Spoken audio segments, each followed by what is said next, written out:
भूत बगला। गांव के किनारे एक पुराना बगला खड़ा था जिसे लोग भूत बगला कहते थे। यह बगला कई दशकों से वीरान था और हर गांव वाले को इससे डर लगता था। इसकी टूटी फूटी दीवारें, झूलते हुए दरवाजे और खिड़कियों से झांकती घास ने इसे और भी डरावना बना दिया था। कोई भी व्यक्ति रात के समय इस बगले के पास जाने की हिम्मत नहीं करता था।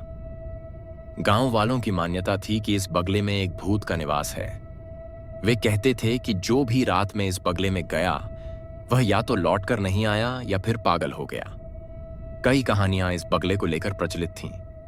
कोई कहता कि यहां एक परिवार की हत्या हुई थी, तो कोई कहता कि इस बगले में तांत्रिक ने काला जादू किया था। कहानी की शुरुआत।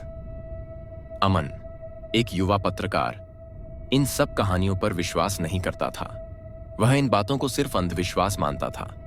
एक दिन उसने ठान लिया कि वह इस बगले की सच्चाई पता लगाएगा और गांव वालों को अंधविश्वास से बाहर निकालेगा। अमन ने अपने दोस्त रोहन को इस मिशन में शामिल किया। दोनों ने तय किया कि वे रात को बगले में जाकर वहां का मुआयना करेंगे। रात का वक्त, चांदनी रात थी।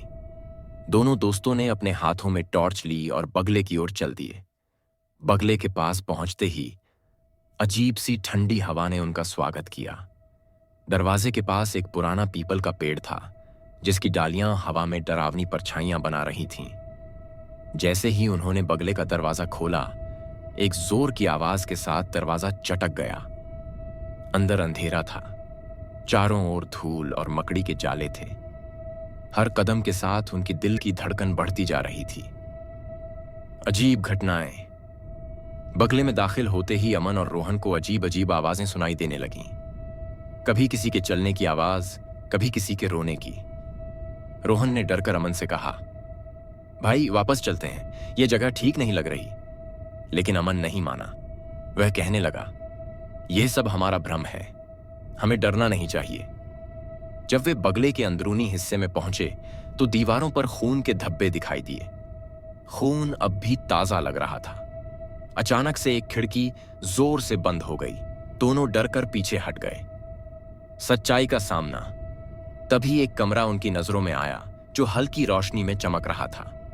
दोनों ने हिम्मत जुटाई और उस कमरे की ओर बढ़े। कमरे में पहुंचते ही उन्होंने देखा कि एक पुरानी कुर्सी पर एक बूढ़ा आदमी बैठा हुआ था।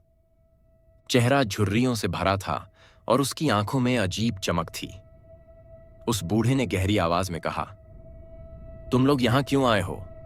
क्या तुम्हें अपनी जान की परवाह नहीं है? अमन ने हिम्मत करके पूछा, आप कौन हैं और इस बगले में क्या हो रहा है? बूढ़ा आदमी हंसने लगा। उसकी हंसी इतनी डरावनी थी कि रोहन के रोंगटे खड़े हो गए। उसने कहा, यह बगला मेरी आत्मा का घर है। मैं यहीं मारा गया था।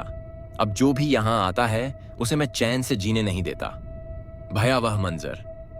बूढ़े के इतना कहते ही कमरे का माहौल बदलने लगा। दीवारों से खून टपकने लगा, फर्श हिलने लगा और हवा में डरावनी आवाजें गूंजने लगीं। अमन और रोहन को लगा कि उनकी मौत निश्चित है।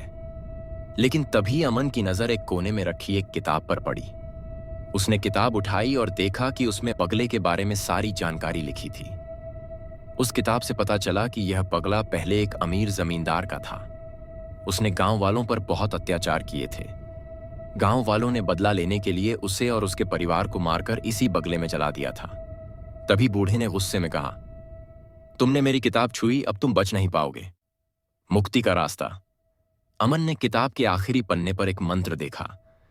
उसमें लिखा था कि अगर इस मंत्र को जोर से पढ़ा जाए तो आत्मा को मुक्ति मिल सकती है। अमन ने डरते डरते मंत्र पढ़ना शुरू किया। मंत्र पढ़ते ही कमरे में भयानक तूफान उठ गया। बूढ़ा चीखने लगा और धीरे धीरे गायब हो गया। बगले में अचानक से शांति छा गई। अंत अमन और रोहन किसी तरह जान बचाकर बगले से बाहर आए।